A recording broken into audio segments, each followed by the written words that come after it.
not trading for a con. Yeah, because then you sort of get rid of something that we already need. Yeah, that you already need. Yeah, I'm gonna say, I don't know.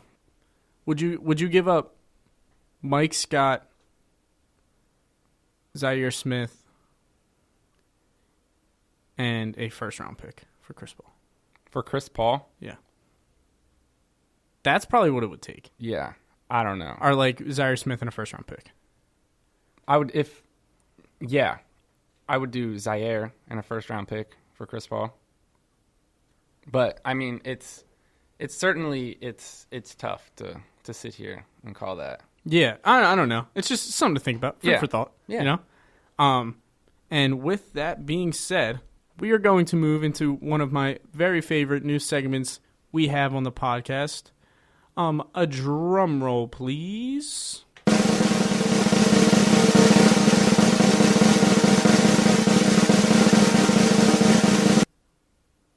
Let's talk balls, Mahoney. Yes, and just a quick background info. If you're not familiar with Balls Mahoney and you don't know who he is a former wrestler who used to wrestle in ECW. ECW. Briefly WWE. A little bit WWE once they bought ECW. And then, so if you're not familiar with him, just Google him, look up a picture. It'll bring a smile to your face, and then it'll just make... Weird-looking guy. It'll just make... Funny looking. Yeah, it'll make the segment that much better. So, if you listened to last week, me and Mark really got into the Royal Rumble, which was this past Sunday. Yes. We made some predictions. Mark ended up winning the predictions because we pretty much had everyone... I mean, what did we differentiate on? Was it just the men's Rumble?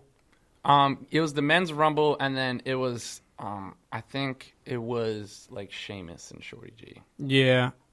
Which was on the kickoff show. Mark won. That's right. Because he picked Drew McIntyre to win the Rumble, which happened. It did happen. I knew it.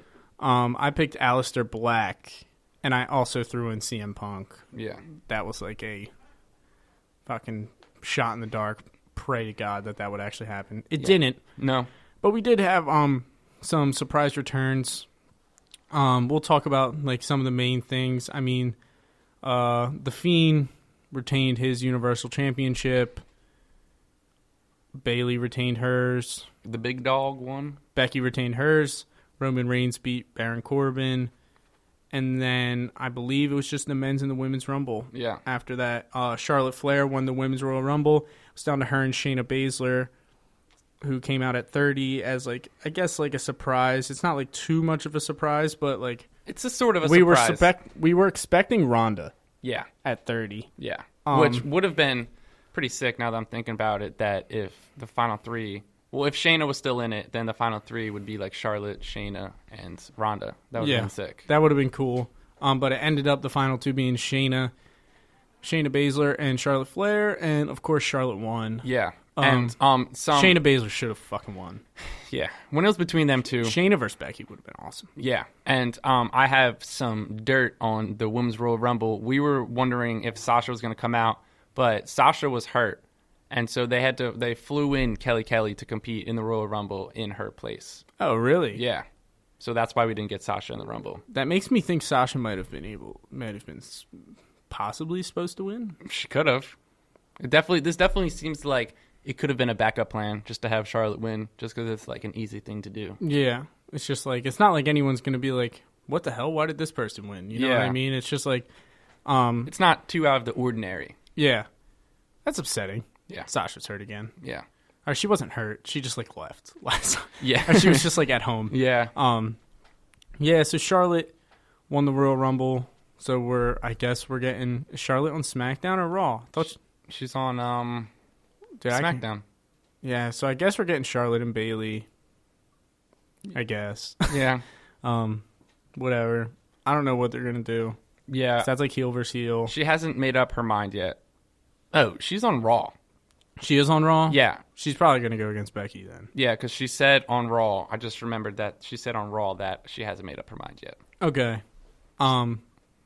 Also, on Raw was the winner of the Royal Rumble. Yes. Drew McIntyre. Yeah. So let's talk about this a little bit. So it started off, the WWE champion, Brock Lesnar, was the number 1 entrant in the Royal Rumble, and he declared if he won that he would not compete at WrestleMania. When he won, he would not compete at WrestleMania. So he was entrant number 1. He went on to eliminate the next 13 people that entered the ring. Yeah. In the end, it was in the beginning it was easy. It got a little bit harder as it went along because you got some tougher competitors. At one point, Keith Lee came out, and him and Brock had a nice standoff. Yeah. And then who joined Keith Lee? I believe it was Braun Strowman. Yeah. Joined Keith Lee, so that was kind of cool. Brock ended up eliminating the both of them at the same time. With because Keith Lee and Braun were fighting. They had a Brock, cool little standoff too. Yeah.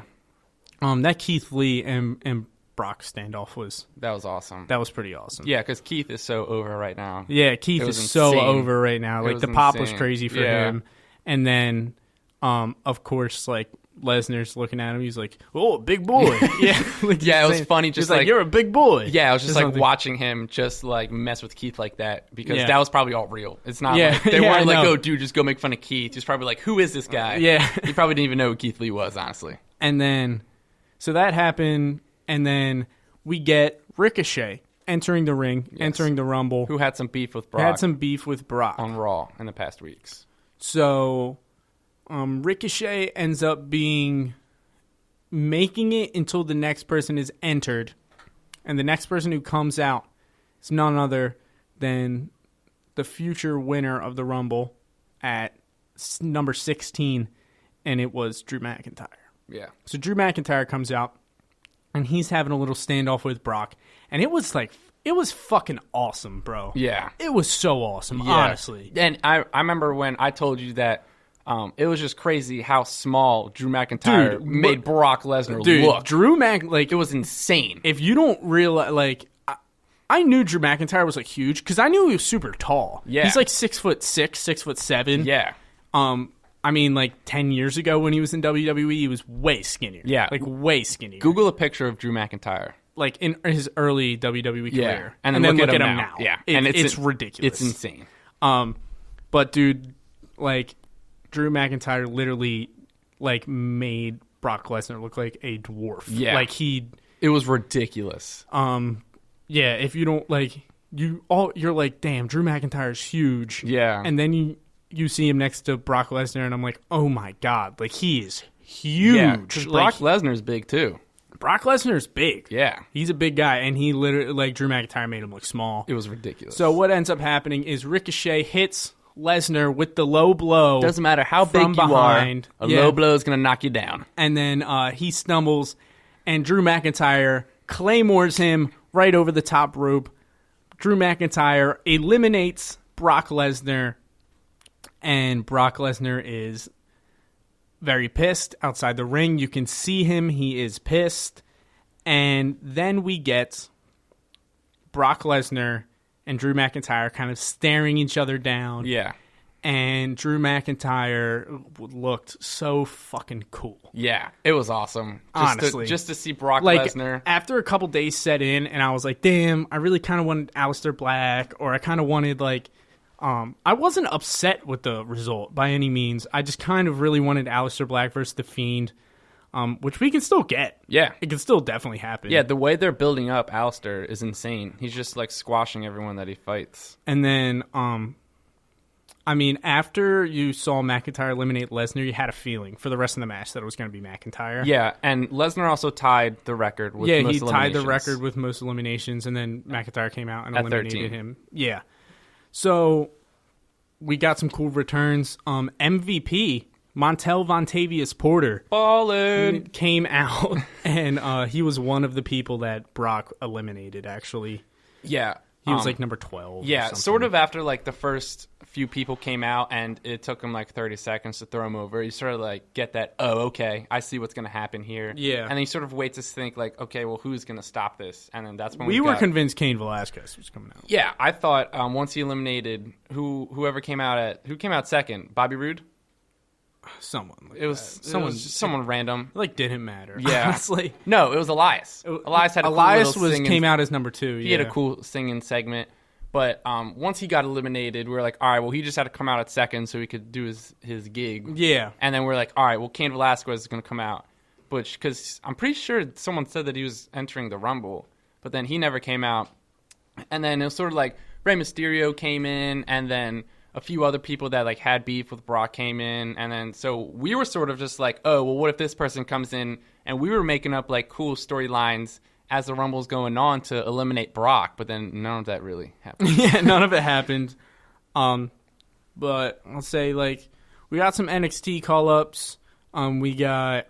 The original bro. Yeah, we got Matt Riddle, who was eliminated very quickly. But I don't even know who.